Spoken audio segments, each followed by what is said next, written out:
नमस्कार, आप देख रहे हैं इंडिया न्यूज। मैं हूं विकास शर्मा। शुरुआत करते हैं बुलेटिन की बड़ी खबर से। मुंबई से मिल रही है बड़ी खबर। टाइगर का वसूली नेटवर्क, जिसने अपराधियों पर लगाम लगाने के बजाय कानून व्यवस्था को ठेंगे पर रखकर उगाही को अंजाम देना अपना लक्ष्य बनाकर रखा था। कहते हैं जब दुश्मनी की आग सुलगती है तो फिर जुर्म की दस्तक लाजमी है। वो अनहोनी दबे पांव हाजिरी लगाती है जिसकी कल्पना करके भी दिल दिमाग दहशत से भर जाता है। फर्रुखाबाद की जिस खबर से हम आपको वाकिफ करवाने वाले हैं वो हमारी बात की बखूबी तस्दीक करेगी। दरअसल दंगे पर शिवपाल कमेटी ने जो रिपोर्ट पेश की है उसमें बीजेपी सांसद राघव लखनपाल पर भीड़ को उकसाने का आरोप है। अब सवाल यह है कि इस रिपोर्ट के सियासी मायने हैं क्या।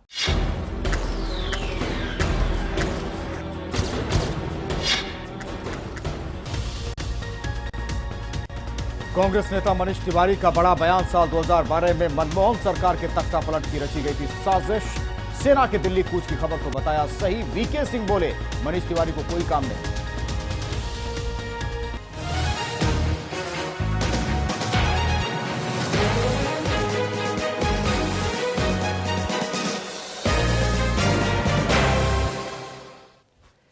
डेडलाइन खत्म हो गई। जी हां, पठानकोट हमले के दोषियों पर कार्रवाई के लिए भारत ने पाकिस्तान को 72 घंटे का वक्त दिया था जो कि खत्म हो गया। ऐसे में सवाल यह कि क्या पाकिस्तान इस मामले में कड़ी कार्रवाई करेगा। खुद नवाज शरीफ भी इस मामले में दोषियों के खिलाफ कार्रवाई करने की बात कह चुके हैं और उन्होंने कहा था कि 72 घंटे के अंदर कार्रवाई दिखेगी। वहीं अमेरिका ने भी पाकिस्तान पर इस हमले में जल्द से जल्द कार्रवाई करने को कहा है। वहीं खबर यह भी आ रही कि पाकिस्तान इस मामले में और सबूत मांग सकता है। ऐसे में एक बार फिर से पाकिस्तान की मंशा पर सवाल खड़े हो रहे हैं। कहते हैं कि इंसान का परिचय उसकी जुबान खुलते ही पता चल जाता है। तभी तो इन जनाब को सभी पहचानते हैं क्योंकि जुबान के गुमान में इनका कोई सानी नहीं है। बोली से ऐसे ऐसे बोल बोलते हैं कि मर्यादा को भी मौत आ जाए। शर्म भी मारे शर्म के अपना चेहरा छुपा ले, लेकिन शर्म इन्हें नहीं आती। जनाब का नाम है आजम खान। आज का मुद्दा आप देख रहे हैं, मैं हूं विकास शर्मा। आज के मुद्दे में बात राम मंदिर पर नए बयान की। दरअसल राम मंदिर निर्माण को लेकर गरमाए हुए माहौल के बीच एक और सपा नेता समर्थन में उतर आए। समाजवादी पार्टी के नेता हैं बुक्कल नवाब। उन्होंने कहा, मैं मुस्लिम हूं और भगवान राम का काफी सम्मान करता हूं और मैं चाहता हूं अयोध्या में राम मंदिर बने। अयोध्या में राम मंदिर का निर्माण शुरू होगा तो मैं 10 लाख रुपए दूंगा, सोने का मुकुट भी दान कर दूंगा। और इसी पर चर्चा करेंगे। बुक्कल नवाब साहब हमारे साथ समाजवादी पार्टी के नेता जुड़े हुए हैं। पंकज तिवारी साहब कांग्रेस से हैं। इसके अलावा रामनिवास यादव साहब बीजेपी से हमारे साथ जुड़े हुए हैं। बड़ा साहस दिखाया बुक्कल नवाब साहब आपने और आपके बयान की हर तरफ तारीफ भी हो रही है। मेरा सवाल है, क्या आपने सोने का मुकुट तैयार करवा लिया, ऑर्डर दे दिया है राम मंदिर के लिए? देखिए, सोने का मुकुट भी तैयार हो जाएगा और पैसे ईश्वर की कृपा है। हम लोग नवाब लोग हैं जी, पैसे की भी कोई बात नहीं है, कोई कमी नहीं रहती हम लोगों को जी। और वहां के ऊपर भैरव मंदिर बने भगवान श्री रामचंद्र जी का जी, ये हम लोग मतलब ये मन से चाहते हैं। जी प्रोफेसर सुधीर सिंह जी, तमाम सवाल हो सकते हैं। आप कूटनीति को लेकर, रणनीति को लेकर तमाम सवाल कर सकते हैं। क्या ये सही वक्त था? तमाम राजनीतिक दल, बीजेपी हो, कांग्रेस हो, शिवसेना हो, सब एक सुर में, एक धार में दिख रहे हैं, सवाल उठा रहे हैं। अभी अभी पेरिस में घटना हुई जिसमें 150 लोग मारे गए। हमसे उनकी सिक्योरिटी कई एक गुना ही अच्छी है ऐसा माना जाता है, उनका इंटेलिजेंस भी बहुत अच्छा है, लेकिन घटना हुई और बड़े पैमाने पे हुई। वहां भी आतंकवादियों ने 2 महीना पहले ही संकेत दिया था कि हमले होंगे कुछ प्रमुख शहरों में। तो प्रमुख शहरों में यूरोप में पेरिस शुमार किया जाता है। बिल्कुल। नुसरत अमीन साहब, जब उधमपुर से मोहम्मद नावेद पकड़ा गया तो आपने तो कहा हमारे डाटाबेस में ही नहीं है और उसके पिता ने कबूल कर लिया। कसाब के लिए भी यही कहा था। ठीक है, कसाब के लिए भी यही, दाऊद के लिए भी एड्रेस जो दिए गए, कितने एग्जैक्ट लोकेशन दी गई। अगर आप नहीं है सक्षम, ठीक है, तो बताइए। नुसरत साहब बड़ा दिल करके स्वीकार करिए कि पाकिस्तान गलती कर रहा है। मैंने वही कहा।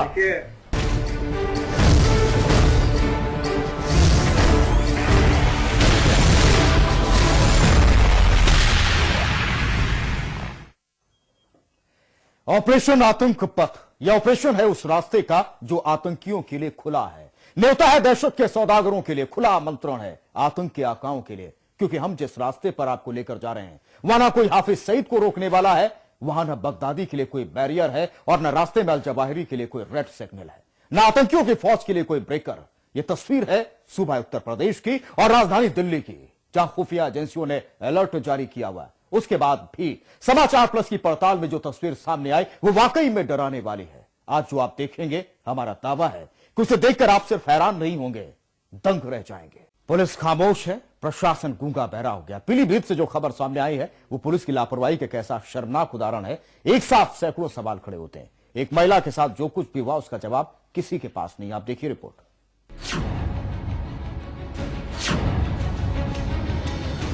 विधानसभा चुनाव में 4 राज्यों में राहुल गांधी का ये था, तो कम से कम ये उनकी हार है नहीं? क्या आपको नहीं लगता है?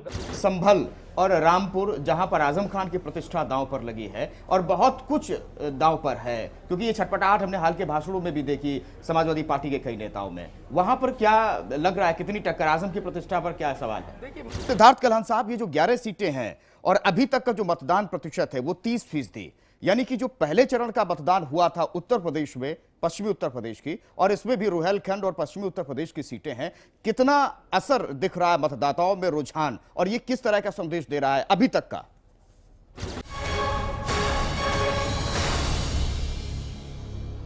तो रेल बजट को लेकर के यात्रियों ने, लोगों ने मिलीजुली प्रतिक्रिया दी है। वाराणसी को बहुत कुछ मिला, चूंकि प्रधानमंत्री का वो संसदीय क्षेत्र है। उत्तर प्रदेश को भी कई ट्रेनें मिली हैं और कुछ ऐसी ट्रेनें हैं जो उत्तर प्रदेश से होकर गुजरेंगी और जाहिर तौर पर ऐसे में लोगों को काफी हद तक फायदा होगा। लेकिन गोरखपुर की तस्वीर आपके सामने रखते हैं। योगी आदित्यनाथ के संसदीय क्षेत्र गोरखपुर की यह बात है। रेल बजट पेश होने के बाद यहां के लोगों से भी हमारे संवाददाता ने जानने की कोशिश की कि क्या वो सोचते हैं मोदी सरकार के इस रेल बजट को लेकर, और गोरखपुर के लिए जो ट्रेनें मिली हैं उससे उनको कितना फायदा होगा। और सीधे चलते हैं आगरा। हमारे संवाददाता राहुल डबास इस वक्त सीधे जुड़े हुए हैं। राहुल, आगरा और उसके आसपास की सीटों का अगर हम जिक्र करते हैं तो अजीत सिंह की प्रतिष्ठा दांव पर है, जयंत चौधरी की प्रतिष्ठा दांव पर है, अमर कथा भी है, और इसके अलावा बीएसपी एसपी की बहू बेटी जिनकी प्रतिष्ठा भी दांव पर है। किस तरह की तस्वीर इन 12 सीटों को लेकर के आप देख पाते हैं? आप सबका बहुत बहुत स्वागत है। राहुल चौधरी जी, पहला सवाल, पहली नजर में बायर्स का गुनाहगार कौन है? उनके सपनों को कुचलने वाला वो कौन है? वो कौन जिम्मेदार है जो सपने को इस पूरे मामले में तोड़ता नजर आया है? इसीलिए कटरीना कैफ और दीपिका की स्माइल आपको बहुत अच्छी लगती है। सबकी मुझे इनकी भी स्माइल अच्छी लगती है, आपकी भी अच्छी लगती है। जो भी स्माइल करता है, आई थिंक स्माइल एक ऐसी चीज है जो दूसरे लोग को खुशियां दिलाता है। सवाल लेकिन रवि ये उठता है कि जो आपके दादा थे राज कपूर साहब, वो अभिनय तक सीमित नहीं थे, उनको संगीत की बड़ी अच्छी नॉलेज थी, वो निर्देशन के क्षेत्र में थे। तो ऐसा नहीं लगता है कि जो दायरा है विरासत का वो कहीं धीरे धीरे खत्म हो रहा है? क्या उस केंद्रीय धारा में आप हैं? सर, एक बड़ा आरोप लगता रहा है कि कांग्रेस के नेता आंकड़ों के बड़े बाजीगर हैं। वो लैपटॉप पर सकारात्मक आंकड़े दिखा देते हैं और राहुल गांधी खुश हो जाते हैं। इस तरीके के आरोपों में कोई दम नहीं है। लैपटॉप का तो युग है, आप भी लैपटॉप यूज करते होंगे। अगर कोई कांग्रेस का नेता लैपटॉप यूज करता है तो कोई अपराध तो नहीं करता है। लैपटॉप पर नहीं आ पाती। लैपटॉप अगर यूज नहीं करेगा तो चीजों के आंकड़े वो ज्यादा से ज्यादा इकट्ठे नहीं कर पाएगा। तो लगातार इस सवाल का जवाब ढूंढने की हम कोशिश कर रहे हैं कि बंटवारे के बीच कौन बो रहा है। शांतिपूर्वक जिस तरह से चुनाव से पहले माहौल था, लेकिन अचानक से एक ऐसी हवा आई जिसको लेकर कई सवाल खड़े हुए हैं।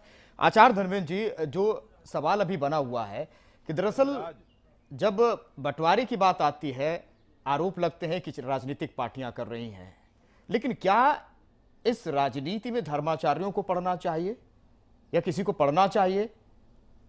ये तो गलत है ना?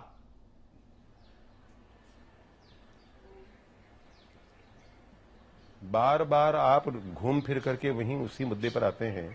मेरा कहना यह है कि एक पक्ष की ओर से जब इस प्रकार का नंगा नाच नाचा जाएगा तो उसकी प्रतिक्रिया होगी या नहीं होगी? बाकी के लोग कह देंगे कि नहीं, तुम कटो मरो, जो कुछ भी बोटी बोटी कोई किसी की काटना चाहे काटे। तो क्या प्रतिक्रिया उसी रास्ते पर होगी, उसी दिशा में होगी? आचार्य जी, होकर नाचता रहे, हम चुप रहेंगे। हम ये तो निंदा की जानी चाहिए। मुझे आप जब सब कुछ जानते ही हैं धर्मराज युधिष्ठिर, अब ये मेरी बात सुनिए, आप जब सब कुछ जानते हैं तो फिर हम काय को तमाशा खड़ा करते हैं? आप बार बार में टोकते हैं, पूरी बात बोलने नहीं देते। बोलिए। आप क्लास टीचर के समान आचरण मत कीजिए। नहीं, सवाल का जवाब नहीं मिला। मेरा कहना यह है कि एक ग्रुप विभाजन ही जिसकी मैं जवाब अच्छा नहीं मिला तो सुनिए, जब जवाब नहीं मिला, जवाब तब मिलेगा जब आप बोलने देंगे। तो कृपा करके, मैं इतना मूर्ख व्यक्ति हूं कि मैं जानता नहीं कि जवाब क्या है, तो आप जब सब कुछ जानते हैं तो मैं आपको प्रणाम करता हूं। धन्यवाद।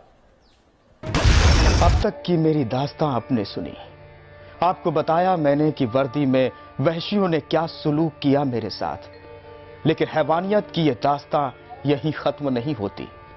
जब किसी का दिमाग नफरत से भरा हो तो भला उससे किसी इंसाफ की उम्मीद कोई कैसे रख सकता है।